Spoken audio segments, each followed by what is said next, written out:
I think it's technically still morning. Good morning. And Dr. Alim, thank you for giving me this opportunity to come here and talk to this esteemed audience. Are we good? No, not yet. Maybe I should start a little bit with what Dr. Alim said earlier on. We are in the age of sustainability, I think you said, Dr. Alim.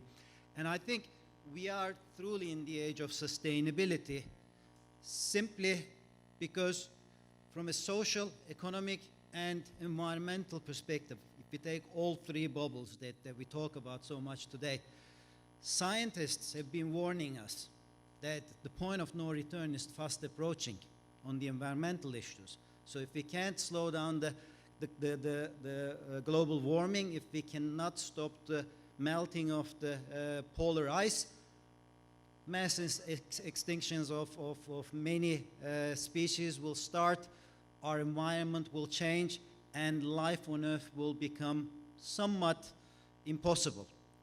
And on the other side, when we look at the social and economic sustainability, I believe the point of no return has already been passed, because we are living as the humanity in the 21st century today, and the fact that some of us can live fairly comfortable lives using the technology and all the available resources around us, while many others don't even have access to clean water, is shameful.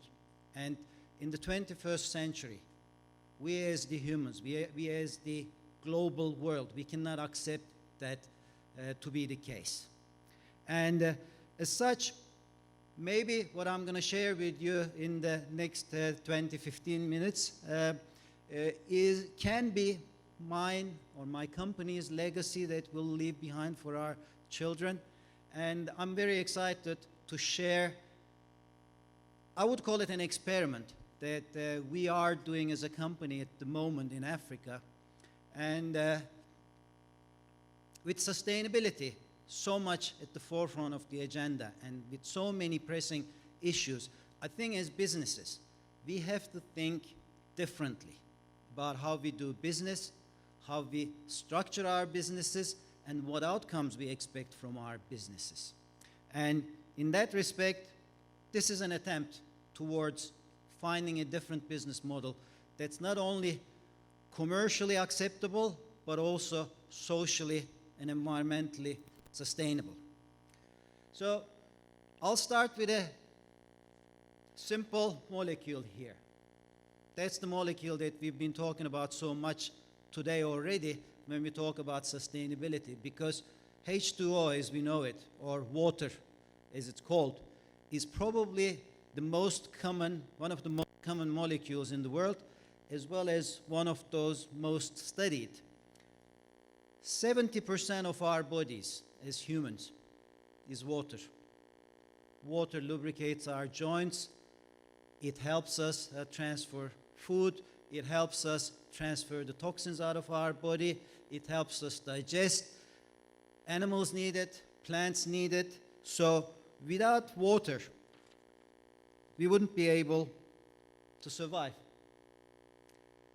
And I think it's fair to say in that respect, water is life.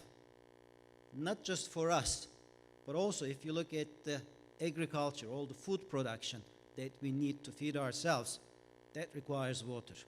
If you look at the industries, all the production, manufacturing, that requires water the same.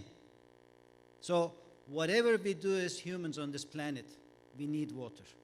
We cannot live without it. So water is life, water is prosperity, water is development, and water is even power.